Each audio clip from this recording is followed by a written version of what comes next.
भाजप प्रदेशाध्यक्ष चंद्रशेखर बावनकुळे भुजबळांची भेट घेणार असल्याची माहिती आहे। आज सकाळी 10 वाजता ही बैठक होणार आहे, तर गिरीश महाजन यांच्यानंतर आता बावनकुळे त्यांची भेट घेणार असल्याचं कळतंय।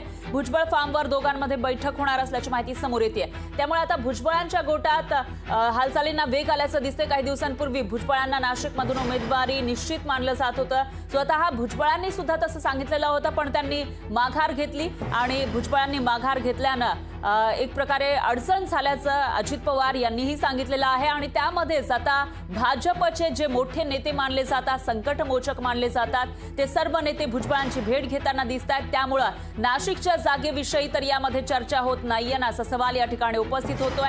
आणि त्याचबरोबर आता नाशिकची जागा नेमकी कोणत्या पक्षाला मिळणार आणि तिथून कोण उमेदवार असणार याविषयी उत्सुकता निर्माण झालेली असतानाच भेटींचा सिलसिला सुरू असल्याचं दिसून येते। आज बावनकुळे भुजबळांची भेट घेणार आहे।